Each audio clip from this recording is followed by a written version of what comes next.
Early in the morning on May 2, 1967, a group of 30 Black people piled into cars in Oakland, California, and struck out on the highway headed for the state capitol in Sacramento.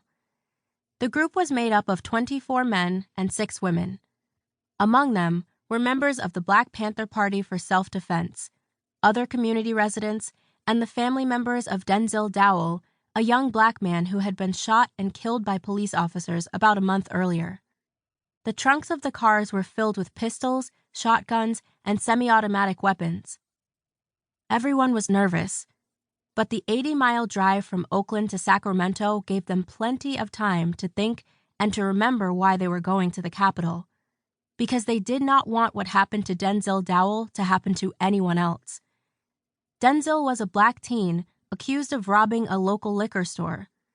Police officers shot him multiple times, although he was unarmed and possibly in the act of surrendering.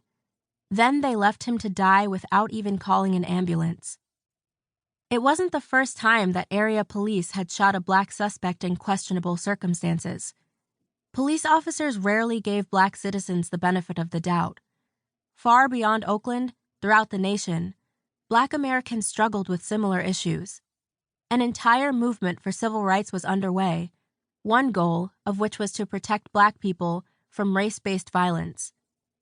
Young people led peaceful public protests aimed at calling attention to racism, changing unjust laws, and demanding equal treatment. Unfortunately, those changes hadn't come in time to save Denzel Dowell. So for the past few months, the Panthers had been leading armed community patrols that monitored police officers at work in hopes of preventing more senseless violence. Now they were headed to the state legislature to protest a bill called the Mulford Act, which would make it illegal for citizens to carry guns in public.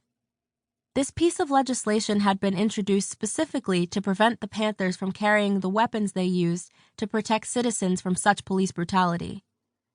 As American citizens, they knew they had a right to protest a law they disagreed with, so they were headed to Sacramento to publicly share their views in front of elected officials. When they arrived at the state capitol, the Panthers parked their cars right in front of the building. They got out, retrieved their guns, and began loading them with live ammunition. The guns hadn't been loaded during the long drive because it was illegal to carry loaded weapons, except pistols, in a car. The Panthers had carefully studied California gun laws, and they followed them to the letter. It was still legal to carry unconcealed weapons in public places, and the Panthers planned to do so as part of their protest against the Mulford Act. At that moment, California Governor Ronald Reagan was standing out in front of the Capitol, speaking to a group of students and members of the press. The Black Panthers gathering their weapons nearby frightened him. He abruptly ended his talk and left the scene.